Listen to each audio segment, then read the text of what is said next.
Hello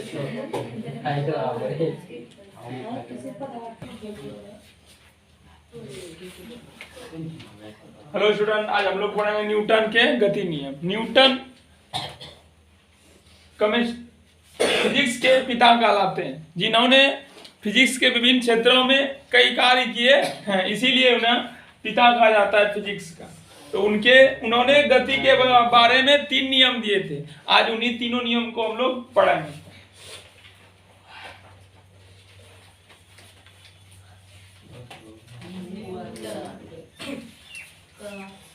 गति नियम, Newton का गति नियम, ठीक ना। तो इन्होंने 3 नियम दिए थे। किसने? Newton, physics of father. इसे फिजिक्स का पिता भी बोला जाता है। किसे? तो न्यूटन को। गति के 3 नियम दिए,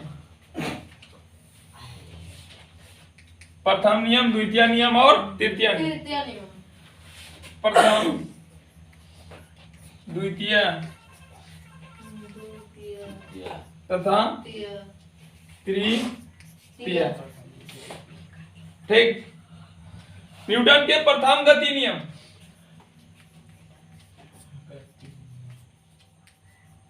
द्वितीय गति नियम और तृतीय गति नियम। प्रथम नियम जड़त्व का नियम कहलाता है। प्रथम नियम किसका नियम कहलाता है? जड़त्व का नियम।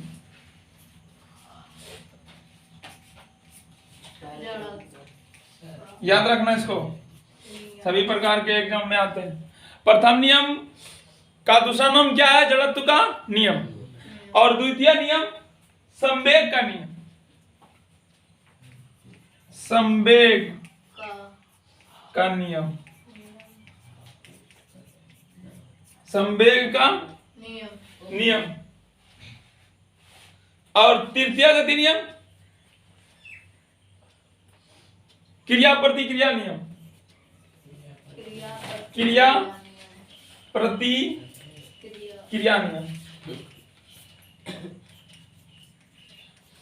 ये क्या है? क्रिया प्रतिक्रिया नियम। जैसे हम दीवार में मारेंगे, उधर से भी हम लोग को चोट लगता है। जितना जोर से हम मारेंगे उतना जोर से उधर से भी धक्का लगता है। हम क्रिया करें, उधर से प्रतिक्रिया हो रही है। गोली छोड़ते हैं, जितना गोली रनिंग करती है उतना झटका भी लगता है गोली से। व्यक्ति की जो चलाते हैं गोली लगता है ना। क्रिया हम करते हैं, उधर से भी कुछ प्रतिक्रिया होती है। हम मारते हैं, सिर्फ उसी को चोट लगता है? नहीं, उसको भी चोट लगता है। इसे क्या बोला गया? क्रिया प्रतिक्रिया नियम। एक क्रिया के प्रति दूसरी प्रतिक्रिया होती है, इसे ही क्रिया प्रतिक्रिया नियम कहते हैं। लिखाएंगे इसका डेफिनेशन और समझाएंगे भी। तो पहला नियम क्या कहलाता है? जड़त्व का नियम। दूसरा नियम संवेग का नियम। तीसरा नियम क्रिया प्रतिक्रिया नियम। न्यूटन साहब 3 गति नियम दिए थे। प्रथम गति नियम, द्वितीय गति नियम और तृतीय गति नियम। तो पहले नियम को जड़त्व का नियम, दूसरे नियम को संवेग का नियम, तृतीय गति नियम को क्रिया प्रतिक्रिया नियम। कहीं कोई दिक्कत? इसको नोट करो। उसके बाद कुछ एक एक का वर्णन करेंगे। तो पहला नियम किसका नियम कहलाता है? जड़त्व का नियम। अब इसका पहले वर्णन करेंगे, उसके बाद द्वितीय नियम का, उसके बाद तृतीय नियम का।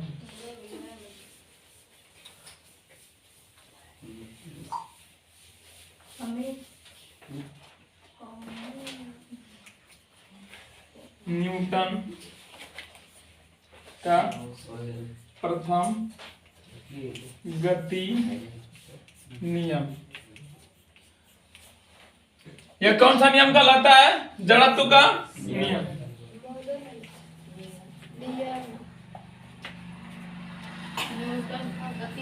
नियम, जड़त्व का नियम। तो जड़त्व का नियम में हम लोग क्या पढ़े कि कोई अगर यदि कोई वस्तु विराम में है तो वह विराम में ही रहना चाहती है, और अगर यदि कोई वस्तु गतिशील है तो वह गतिशील ही रहता है जब तक कि उसके ऊपर कोई बाहरी बल न लगे। और अगर यदि बाहरी बल लगा देंगे, इसी बाहरी बल लगा धकेल लेंगे, उधर चला जाएगा। कोई वस्तु गति कर रहा है, इसके आगे हम रोक लगा देंगे तो रुक जाएगा। तो बाहरी बल लगता है तब कोई कार्य होता है, उनके विपरीत। तो लिखो न्यूटन का प्रथम गति नियम का परिभाषा लिख सकते हैं हम लोग एग्जाम में इस प्रकार से। लिखो यदि कोई वस्तु विराम में है, हेडिंग लगाओ, अच्छा लगाओ, रुक जाते हैं।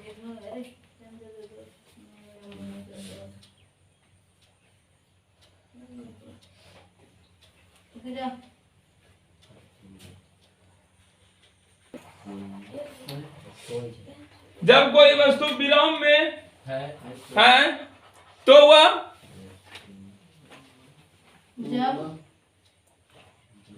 जब कोई वस्तु विराम में है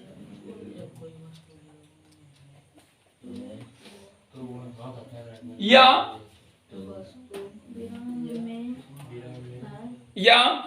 गति में है,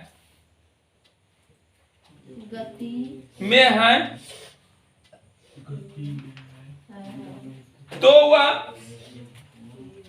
अपने स्थिति में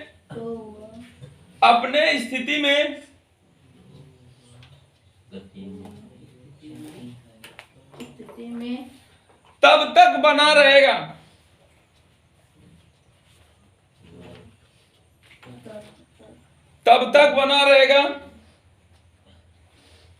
जब तक कि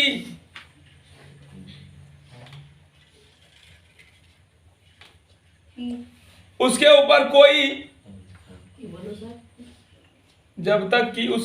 कोई बाहरी बल न लगाया जाए।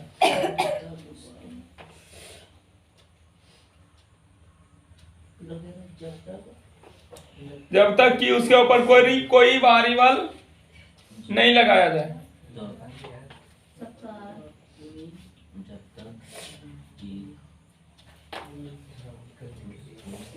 कोई बाहरी बल न लगाया जाए। Full stop. एग्जाम में अगर दिया गया कि प्रथम नियम को लिखें तो हम लोग इसी परिभाषा को लिखेंगे। एग्जाम्पल में देखो सिखाते हैं, समझ हम साइकिल चला रहे हैं, वो ठीक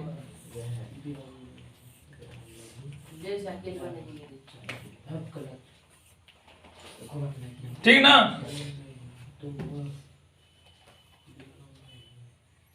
इसी टाइप का कुछ है, तो साइकिल चलाते जा रहे हैं और जब तक हम ब्रेक नहीं लगाएंगे तो रुक जाएगी साइकिल नहीं। साइकिल चला रहे हैं, अभी कोई बाहरी बल नहीं लगा रहे हैं, रोकने के लिए कोई बाहरी बल लगा रहे हैं नहीं, और ब्रेक लगा देंगे, बाहरी बल लगा देंगे, बाहरी बल लगा रहेंगे नहीं, तो क्या हो जाएगी, साइकिल रुक जाएगी। कब रुकी साइकिल? जब हम लोग बाहरी बल लगा दिए तब न रुकेगी साइकिल, की पहले ही रुक जाएगी साइकिल? तो बाहरी बल लगने के बाद ही रुकेगी। अगर ब्रेक नहीं लगाएंगे, इसके बाद सामने हम बहुत बड़ा दीवार खड़ा कर देंगे तो बाहरी बल हुआ ही। जैसे इसको खड़ा कर देंगे सामने में बाहर से, तो साइकिल टकरा करके क्या हो जाएगी, रुक जाएगी। कि बिना इस्पात को रखे ही रुक जाएगी साइकिल, ऐसे नहीं रुकेगी। तो अगर यदि कोई वस्तु चलायमान है तो वह चलायमान ही रहती है जब तक कि उसके ऊपर कोई बाहरी बल न कार्य करे। बाहरी बल कार्य करता है इसके ऊपर, साइकिल के ऊपर ब्रेक लगा दिए, बाहरी बल लग गया, या तो इसके सामने किसी ट्रक को खड़ा कर दिया, बाहरी बल लग गया, रुक जाएगी साइकिल। दूसरा एग्जांपल, जैसे गाड़ी के ऊपर हम सफर कर रहे हैं, चलती हुई गाड़ी में जैसे ही ब्रेक लगाया जाता है, वो क्या हो जाते हैं, लोग आगे की ओर झुक जाते। वो गतिमान ही रहना चाहता था, लेकिन जैसे ब्रेक लगा, बाहरी बल लग गया, तो वह क्या हो जाएंगे, झुक जाते हैं। ये सब किसका उदाहरण है? न्यूटन के प्रथम गति नियम का। ठीक, अगर कोई व्यक्ति बस के ऊपर बैठा हुआ है और बस भी क्या है, स्थिर है, रुकी हुई है, अभी जैसे ही अचानक खुलेगी बस, व्यक्ति क्या हो जाते हैं, पीछे की ओर झुक जाते हैं। तो एग्जांपल में लिखो, वहां पर जैसे में एग्जांपल में लिखो, दौड़ता हुआ व्यक्ति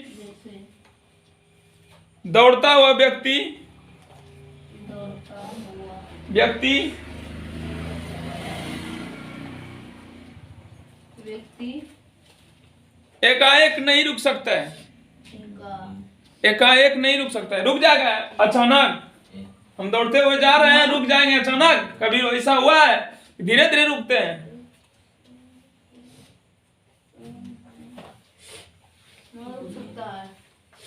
दूसरा एग्जांपल,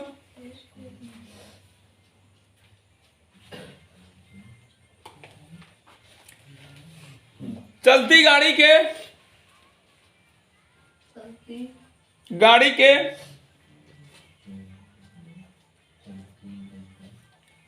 अचानक रुकने से, चलती गाड़ी के अचानक रुकने से, चलती गाड़ी के अचानक रुकने से उसके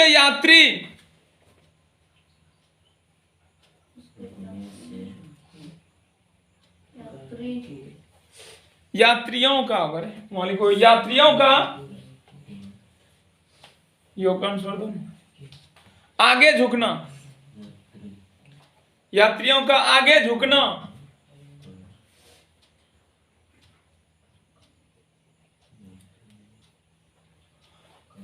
नंबर 3,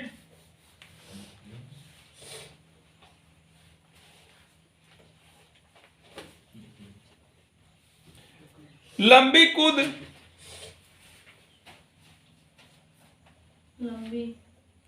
कूद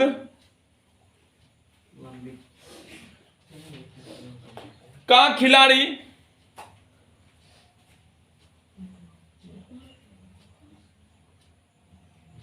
कूदने से पहले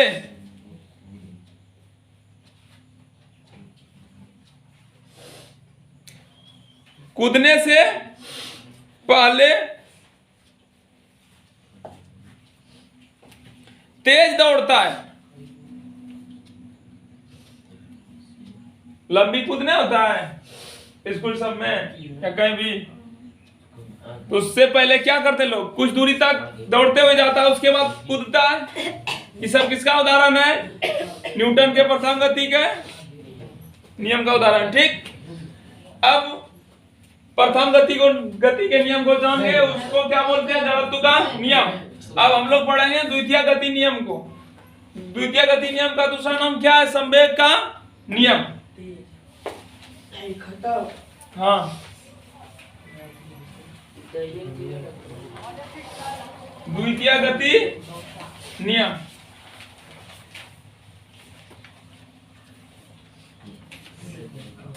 द्वितीय गति नियम, ये प्रथम गति नियम था।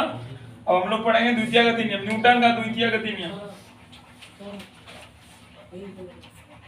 द्वितीय गति नियम संवेग का नियम कहलाता है। न्यूटन का द्वितीय गति नियम संवेग का नियम कहलाता है। संवेग का नियम, संवेग का नियम। द्वितीय गति नियम को पढ़ने से पहले हम लोग पढ़ेंगे कुछ बेसिक चीज को। संवेग क्या है और त्वरण क्या है, तो पहले संवेग को समझो।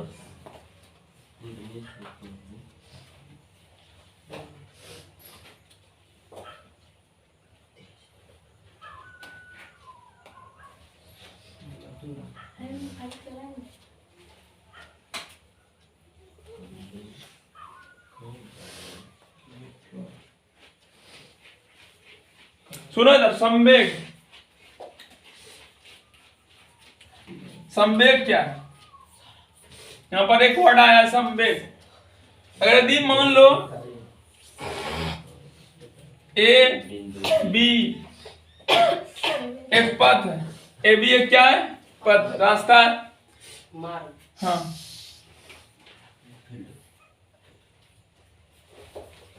एम द्रव्यमान वाला कोई वस्तु है, इसका द्रव्यमान कुछ मान लो 10 केजी, यार कुछ भी 5 केजी, या कुछ है 10 केजी, 5 केजी, 11 केजी, कुछ भी हो सकता है। इस वस्तु का द्रव्यमान कितना है? 10 केजी। और इसमें पहिया लगा हुआ है, गति कर रहा है, किस दिशा में? बी की ओर। हाँ, भी वेग से। किस वेग से? भी वेग से। तो इसका संवेग क्या हो? इस सरल रेखा पर गति कर रही है वस्तु, तो इसका संवेग, संवेग को पी से डिनोट करते हैं। संवेग को किससे डिनोट करते हैं हम लोग? P से। तो P जो होते हैं संवेग जो होते हैं किसी वस्तु के द्रव्यमान और वेग के गुणनफल को संवेग कहा जाता है। संवेग किसे कहते हैं? तो किसी वस्तु का द्रव्यमान और वेग के गुणनफल को संवेग कहा जाता है। मान लो वेग 10 किलोमीटर प्रति घंटा की चाल से चल रहा है, 10 किलोमीटर प्रति घंटा की चाल से चल रहा है, तो संवेग क्या प्राप्त होगा? यहाँ पर क्या बोले? किसी वस्तु का संवेग उनके द्रव्यमान और उनके वेग के गुणनफल के बराबर होते हैं। किसी वस्तु का द्रव्यमान संवेग उनका द्रव्यमान और उनके वेग के गुणनफल के बराबर होता है। तो यहाँ पर संवेग क्या हो जाएंगे? 10 है, गुणनफल द्रव्यमान 10 और वेग भी क्या है? 10। 10 गुना 10 100। संवेग क्या हो जाएंगे? 100। तो संवेग क्या है? द्रव्यमान और वेग का गुणनफल है।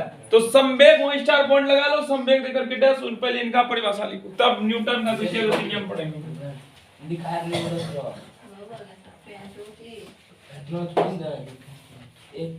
संवेग उसी में उसी जगह लिखो। हाँ, किसी वस्तु रुकी जा। हाँ, तब द्वितीय गति नियम लिखाएंगे। किसी वस्तु के द्रव्यमान, किसी वस्तु के द्रव्यमान तथा द्रव्यमान तथा वेग, ब्रैकेट में भी लिख लेना वहां पर, ठीक है? द्रव्यमान तथा वेग भी ब्रैकेट में के गुणनफल को उस वस्तु का संवेग कहते हैं। गुणनफल को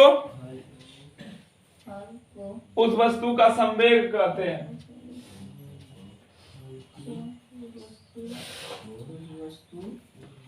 का संवेग कहते हैं। अर्थात P इक्वल एम बी।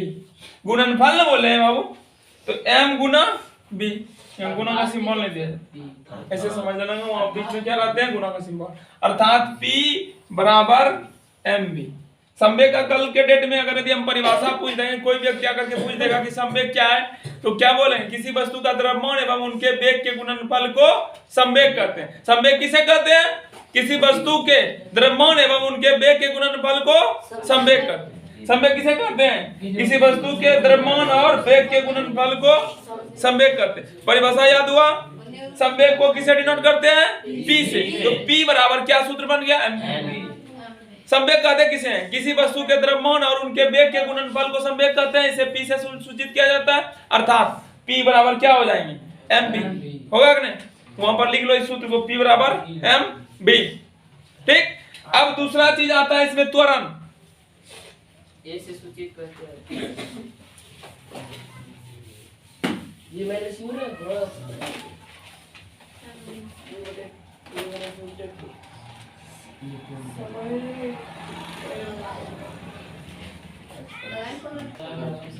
सुनो, एक और वर्ड आते हैं, त्वरण है।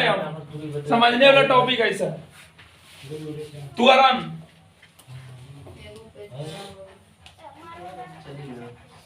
त्वरण को किसे डिनोट करते हैं हम लोग? छोटी ए से। किनसे? छोटी ए से। तो त्वरण क्या है?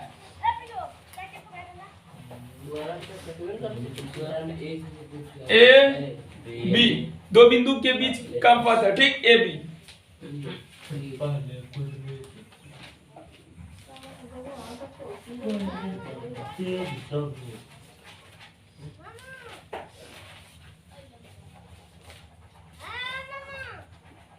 10 किलोमीटर दूरी है। ए से बी तक की दूरी कितनी है? 10 किलोमीटर।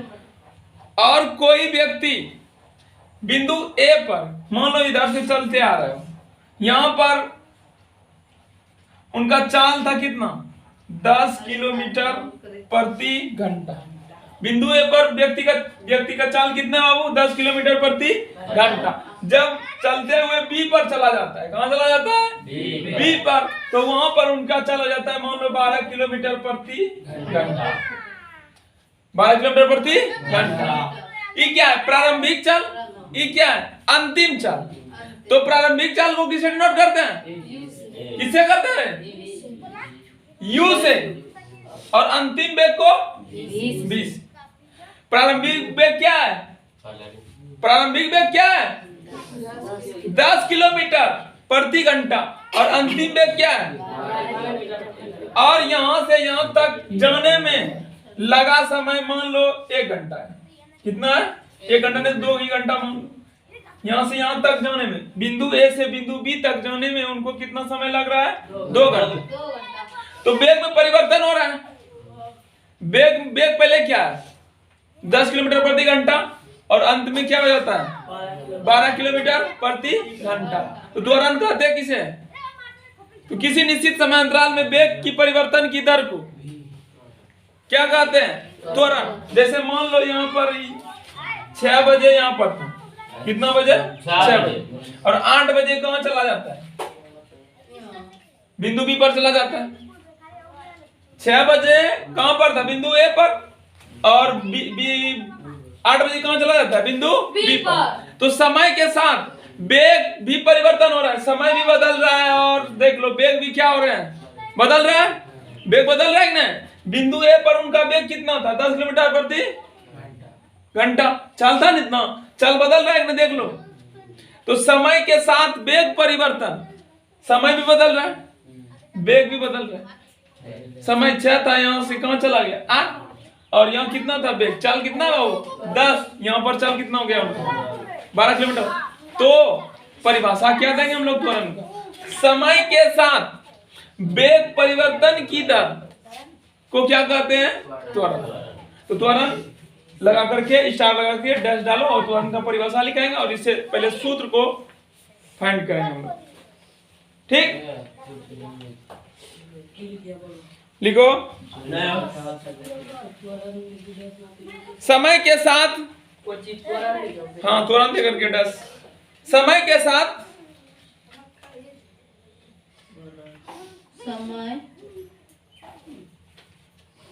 समय के साथ वेग के परिवर्तन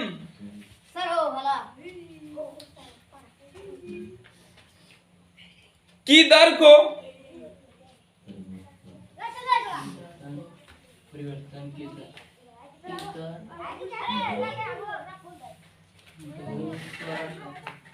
त्वरण कहते हैं।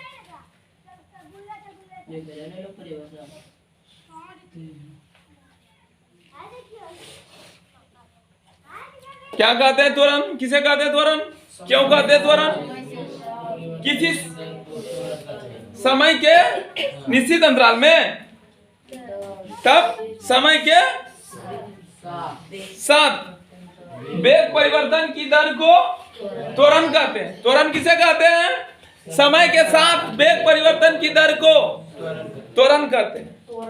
त्वरण उसमें लिखो, इसे ए से डिनोट किया जाता है, इसे ए से डिनोट किया जाता है, ए से डिनोट किया जाता है, डिनोट किया जाता है।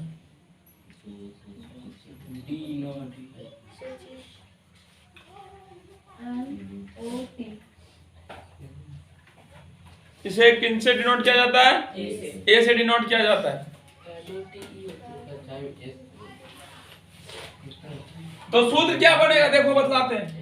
ये मान लो T1 है, ये लड़का ये क्या है T1, ये क्या है T2 है ना।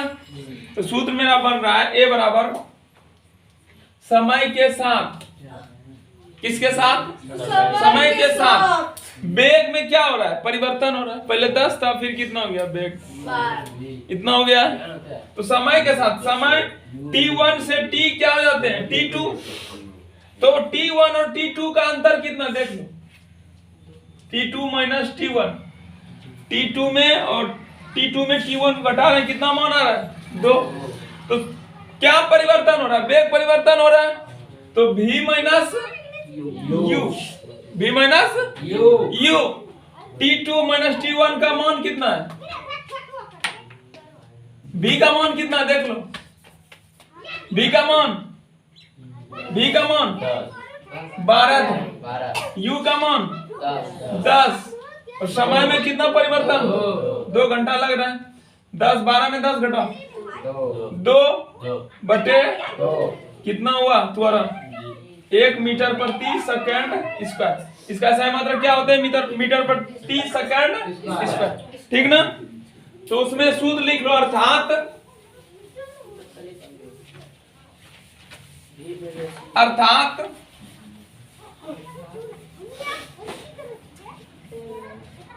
A बराबर v माइनस u बटे T2 माइनस T1 अर्थात T। हाँ, v माइनस u बटे T2 माइनस T1, इसलिए ऐसा हो जाएगा। T2 माइनस T1 कितना था? T, उसको हम T मान सकते हैं।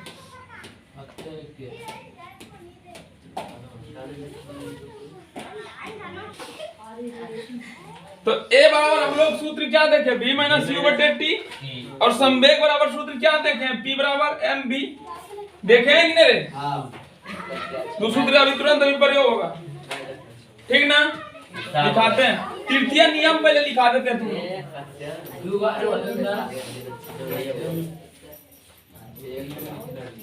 द्वितीय नहीं, तृतीय नहीं, द्वितीय नियम।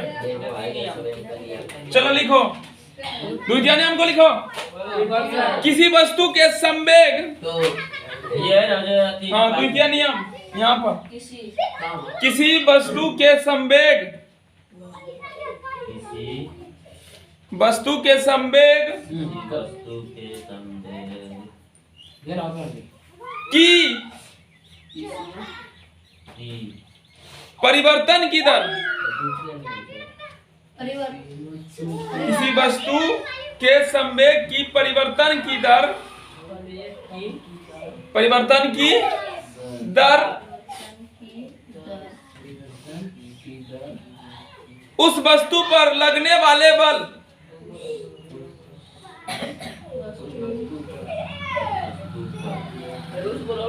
फिर से नहीं लिख सका, किसी वस्तु के संवेग की दर, क्या लिखा है ये ना,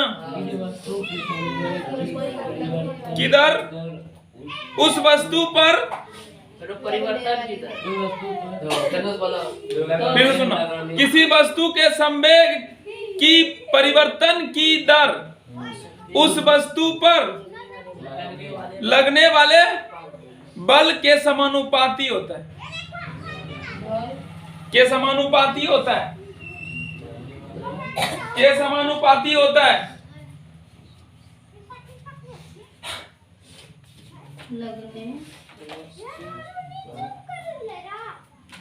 लगने वाले बल का समानुपाती होता है। क्या हम बोले? इधर समझना,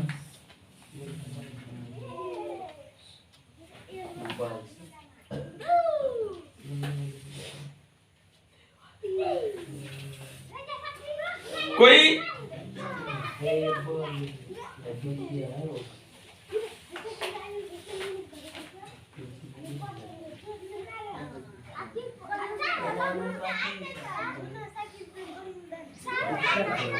समानुपाती होते हैं।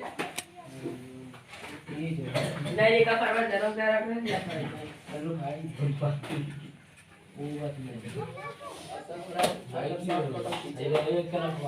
सुनो बताते हैं। कोई ज्ञान इधर से जा रहा है, इधर इस दिशा में, ठीक, इस दिशा में ज्ञान जा रहा है, ठीक। और इधर से हम आकर के बल लगा देंगे, इधर से बल लगा देंगे। जितना ज्यादा बल लगाएंगे उतना ज्यादा ही क्या होंगे, मुड़ जाएगा।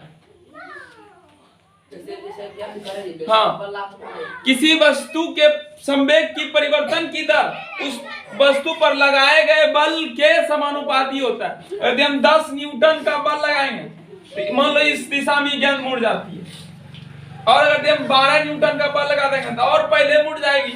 मुड़ेगा कि नहीं बतलाओ? जितना ज्यादा लगाएंगे उतना पहले वो मुड़ जाएगा। और जितना कम बल लगाएंगे उतना कम मुड़ेगा वो। तो ये समानुपाती। तो अब वहां पर लिखना अर्थात F इक्वल एम भी, F इक्वल एम भी।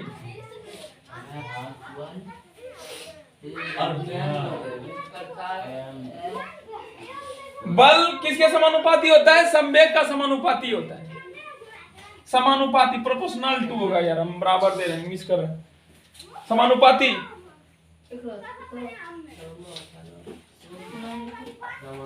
और हम लोग क्या जानते हैं? संवेग के नियम से, संवेग के नियम से, संवेग के नियम से P बराबर क्या जानते हैं? P बराबर M B।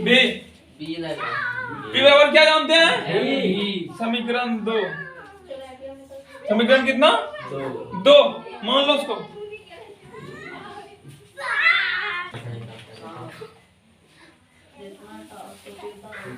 अब मानेंगे, देखना क्या मानेंगे। माना कि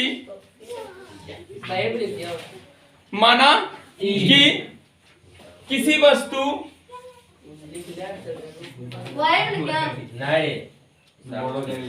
का द्रव्यमान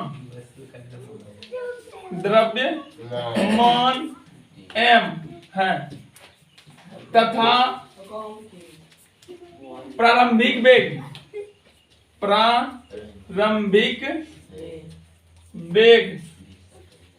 u है। प्रारंभिक वेग को किससे डिनोट करते हैं? u से। तथा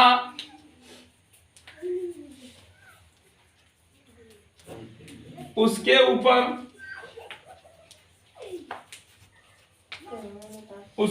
ऊपर F बल लगने से अंतिम वेग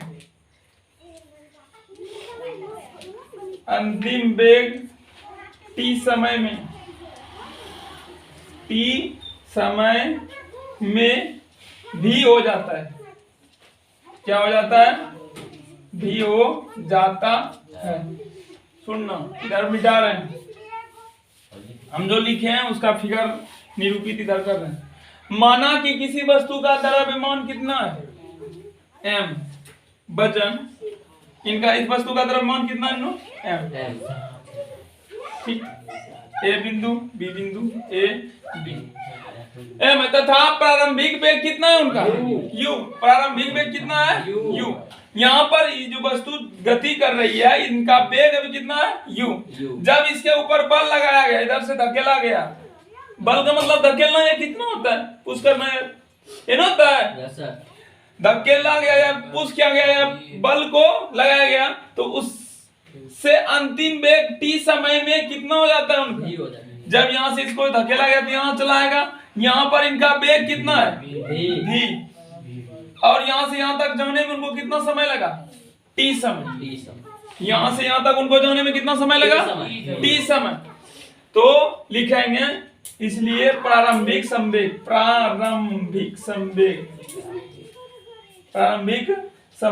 मतलब P1। प्रारंभिक संवेग हिंदी में लिख देते हैं। संवेग P1 बराबर, संवेग बराबर सूत्र क्या जानते हैं? m भी। तो m तो m ही है। और प्रारंभिक वेग कितना है? प्रारंभिक वेग कितना है? u। तो mu क्या लिख डालेंगे? mu। और अंतिम संवेग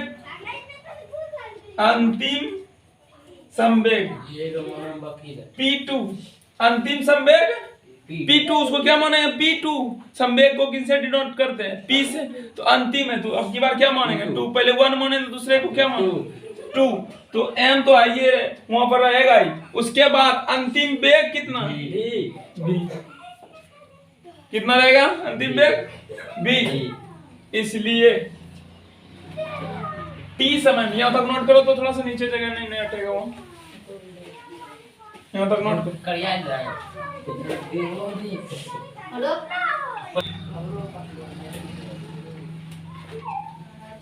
तो प्रारंभ में संवेग कितना है mu और अंतिम में संवेग कितना है। तो प्रारंभ में व्यक्ति वस्तु कहां पे था, बिंदु A पर, अंतिम में कहां चला जाता है, वस्तु B पर।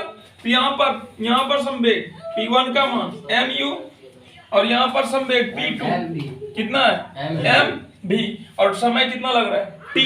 तो संवेग परिवर्तन कितना हो गया, यहाँ पर लिखेंगे हम लोग, इसलिए वहां जगह नहीं था, यहाँ आ रहा है लिखने के लिए, इसलिए संवेग परिवर्तन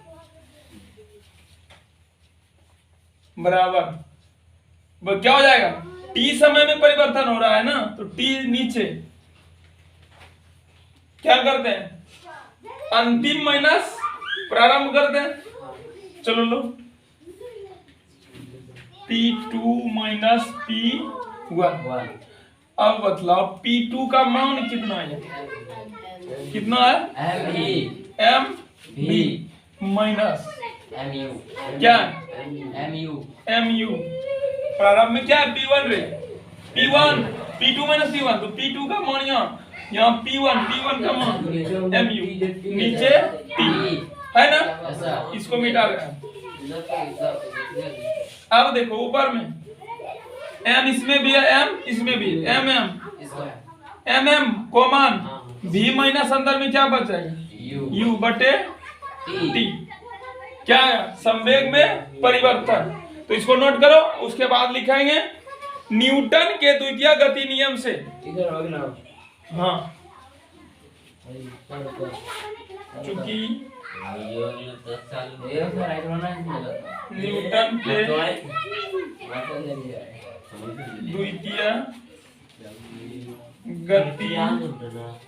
द्वितीय गति नियम से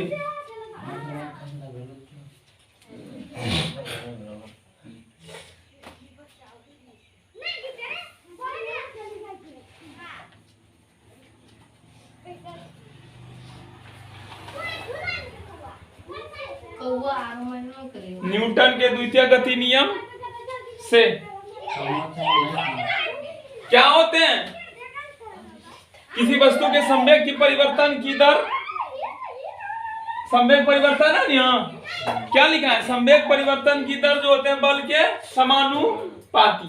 संवेग परिवर्तन बल के उसके ऊपर लगने वाले बल मतलब फोर्स के समानुपाती होते हैं, अर्थात F समानुपाती क्या रहे संवेग परिवर्तन मतलब P का मान कितना आया है F प्रोपोर्शनल टू इसका मान mv, P का मान आया है यहाँ, इसी को यहाँ लिख रहे हैं u माइनस t। अब बन गया मैं हम लोग का सूत्र, हम लोग क्या पढ़े थे b माइनस u बटे t क्या होते हैं ए नहीं पढ़ा है सूत्र, त्वरण बराबर कुछ देर पहले नहीं पढ़ा, b माइनस u बटे t। तो इसके लिए हम क्या लिख सकते हैं, इसको लिख सकते हैं a, तो इस बड़ा सा के लिए a हो जाएगा, नीचे हो जाएगा f समानुपाती m a, इतना सा के लिए a हो गया m a, लिखो यहाँ लिखिए। उसके बाद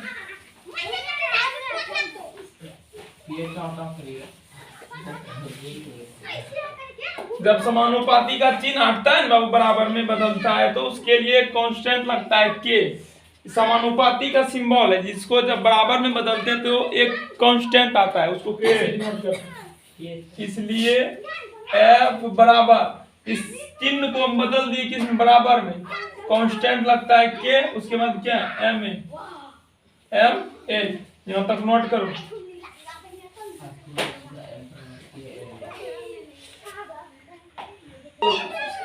वहां पर लिख देना अर्थात F बराबर m a, इसी सूत्र का प्रयोग होने वाला है हम लोग का हर सवाल में। सब कुछ भूल जाना लेकिन इसको नहीं भूलना। F बराबर m a, द्रव्यमान गुना त्वरण, बल बराबर सूत्र क्या होते हैं द्रव्यमान गुना त्वरण। सूत्र का सत्यापन हुआ F बराबर m a, F बराबर m a। अब हम लोग कल तृतीय गति नियम को देखेंगे। तो द्वितीय गति नियम क्या है, एक बार फिर से रिवीजन कर लो। द्वितीय गति नियम का परिभाषा क्या है, किसी वस्तु के संवेग की परिवर्तन की दर उस वस्तु के ऊपर लगने वाले बल के समानुपाती होता है। और समानुपाती का सिंबल किस तरह से दिया जाता है, इस तरह से, याद रखना समानुपाती का सिंबल इस तरह से। आज यहीं तक, ओके। अब कल देखेंगे तृतीय गति नियम को।